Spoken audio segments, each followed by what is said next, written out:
Salut tout le monde, ravi de vous retrouver aujourd'hui pour la vidéo sur comment trouver un stage ou une alternance quand on est en géomatique. Alors sans plus tarder, allons-y.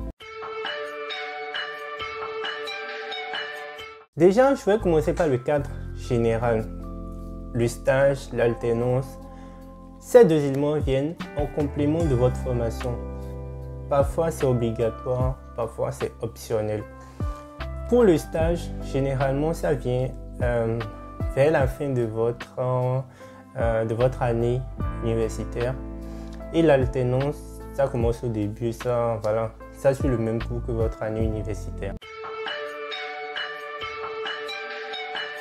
Le stage ou l'alternance en géomatique. Il faut savoir que la géomatique, c'est quand même un domaine assez particulier.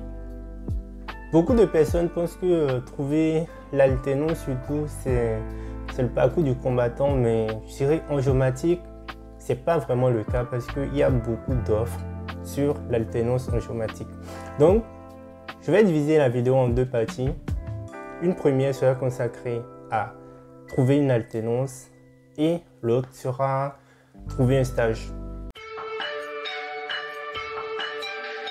Commençons par l'alternance. Comment trouver une alternance quand on est, je dirais, étudiant en géomatique?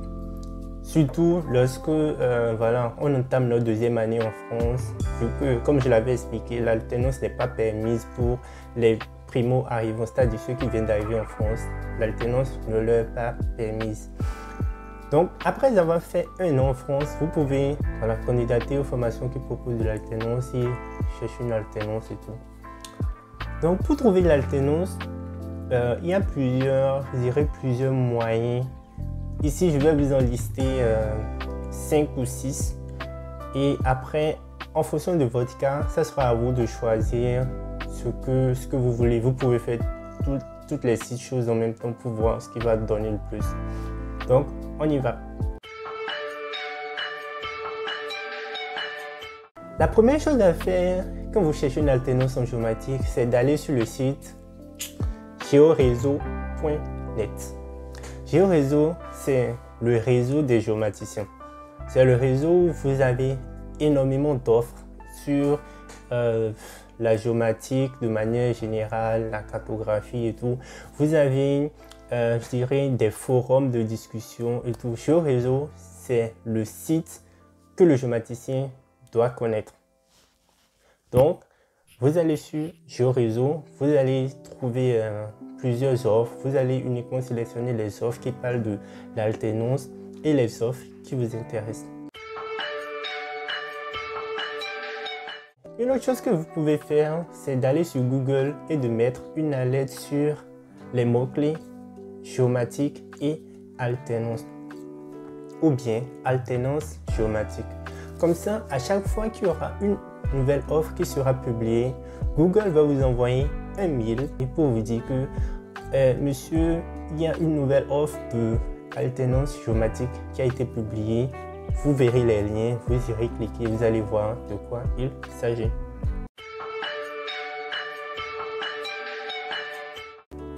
Une autre chose que vous pouvez faire également, c'est d'aller sur des sites d'emploi. Par exemple, Indeed, Jobijoba, et voilà. Tous ces sites qui sont spécialisés dans les offres d'emploi.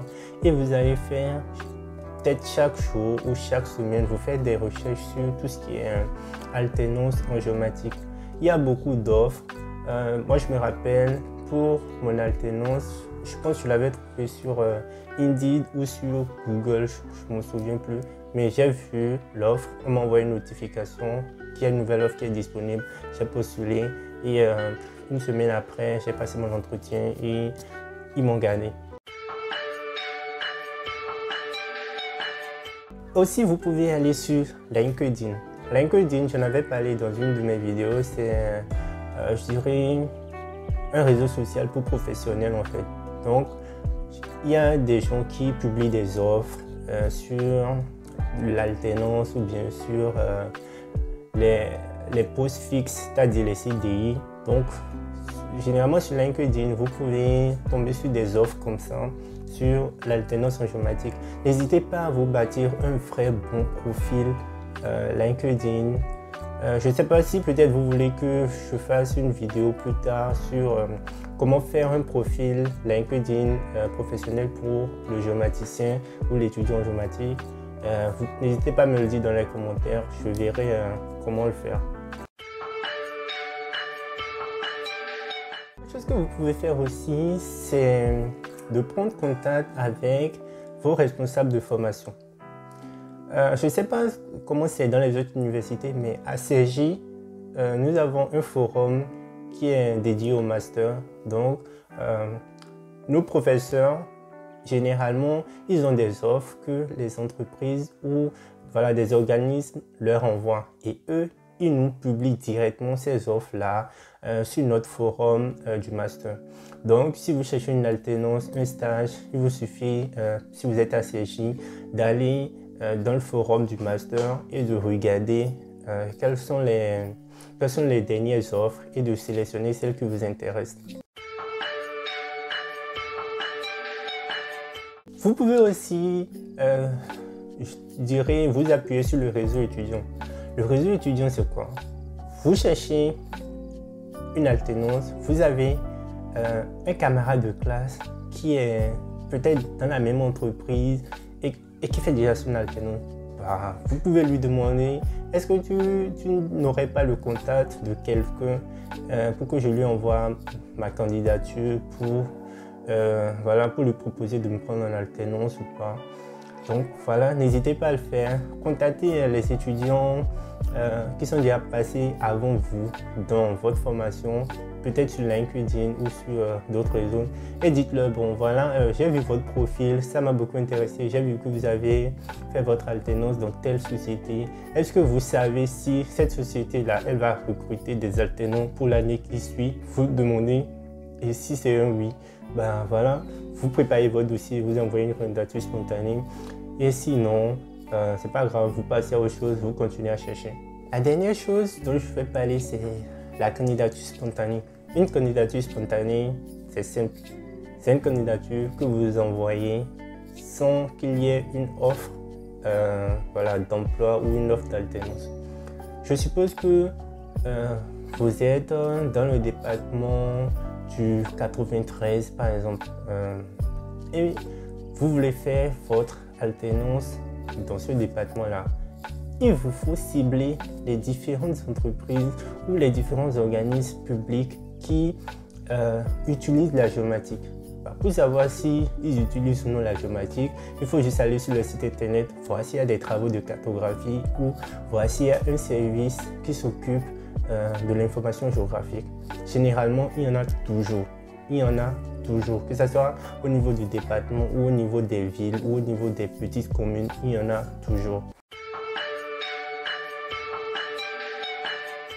Et vous allez sur le site, vous regardez quels sont les projets qu'ils ont en cours actuellement ou quels sont les projets qui viendront au cours de l'année.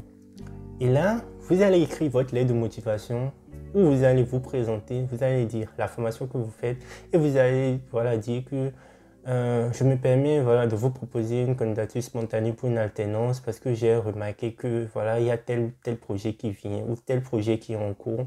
Ça m'intéresse réellement de travailler là-dessus. De plus, moi-même, au cours de ma formation, j'ai déjà eu à travailler sur tel ou tel sujet. Je suis très motivé, tout le blabla, et vous mettez. Après, ils décideront si oui ou non ils ont prévu le budget ou bien si ils sont dans le besoin de prendre quelqu'un ou non. Si vous avez une chance, ça peut être le cas.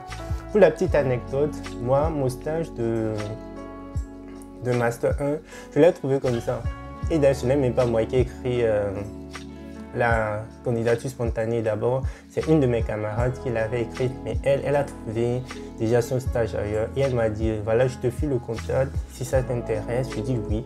Elle m'a filé le contact, j'ai envoyé à nouveau ma candidature spontanée, mon CV, et après on m'a proposé un entretien et j'ai été retenu. Donc voilà, n'hésitez pas aussi à faire les candidatures spontanées. la partie stage. Pour la partie stage, il y a deux cas. Il y a le cas où vous avez déjà une expérience ici en France et il y a le cas où vous n'avez pas encore d'expérience ici en France. C'est un peu plus compliqué quand vous n'avez pas une certaine expérience déjà ici en France, même si c'est un stage, parce que en fait, vous n'avez pas une certaine référence en fait. Voilà. Vous venez d'arriver en France, il vous faut trouver, dans le cas ci un stage. Et dans votre CV, vous n'avez pas, je dirais, une expérience dans une entreprise française ou bien même les expériences que vous avez dans votre pays avant de venir n'étaient pas assez conséquentes. Honnêtement, il y a un peu de réticence parce qu'on doute des capacités de l'étudiant et on se dit bon, est-ce qu'il connaît réellement notre manière de travailler, est-ce qu'il connaît notre système et tout. Vous, si vous êtes dans ce cas, ce que moi je vous conseille, c'est vraiment de tout miser sur votre motivation et le CV. Il faut que vous misez sur ça. Déjà dans le CV, faites ce qu'on appelle un carto CV. J'ai écrit un article de veille cartographique sur le sujet, je vous le mettrai en description. Et dans le carto CV, mettez tout ce que vous savez faire, tout ce que vous avez déjà eu à faire comme carte. Voilà, mettez tout le paquet là-dedans. Comme ça, même si vous n'avez pas de l'expérience sur votre CV, la personne chez qui vous postulez pour un stage, il verra que bon, il n'a peut-être pas l'expérience, mais au moins il a le niveau, il sait faire des cartes, il sait faire ceci, il sait faire cela. Voilà, je vais le prendre. Et misez aussi de grandes choses sur la motivation. Voilà, vous êtes très motivé, vous êtes prêt, voilà, à bien travailler, tout ça. Trouvez les mots justes qu'il faut et voilà, faites une lettre de motivation qui va réellement impacter la personne qui prendra votre dossier. Maintenant, le cas où vous avez déjà une expérience, par exemple, vous avez déjà fait un stage en France, il faut vous appuyer sur ça.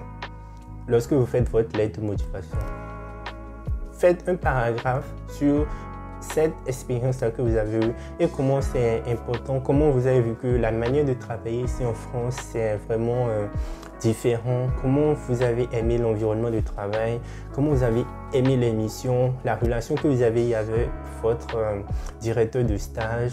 Tout ça, c'est des choses qui prouvent voilà, que vous êtes intégré dans le système, dans la manière de travailler, dans les exigences qu'il peut y avoir et un peu de tout.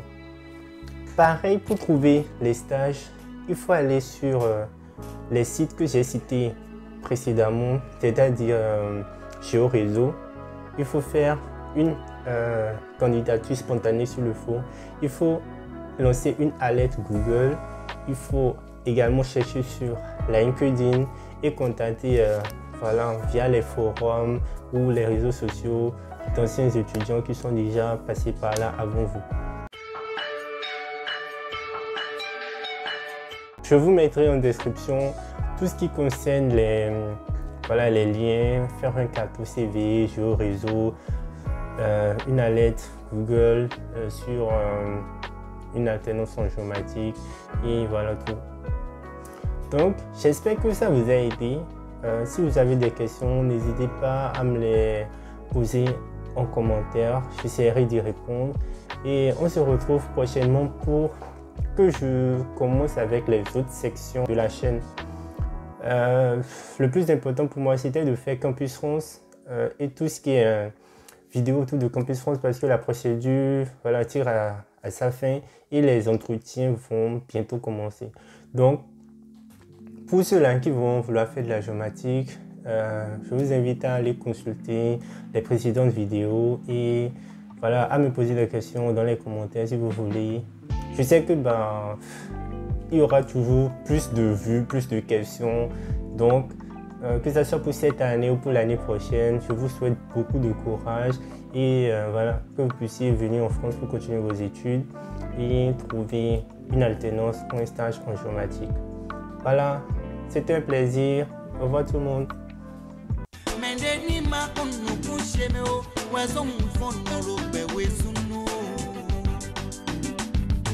Mendeni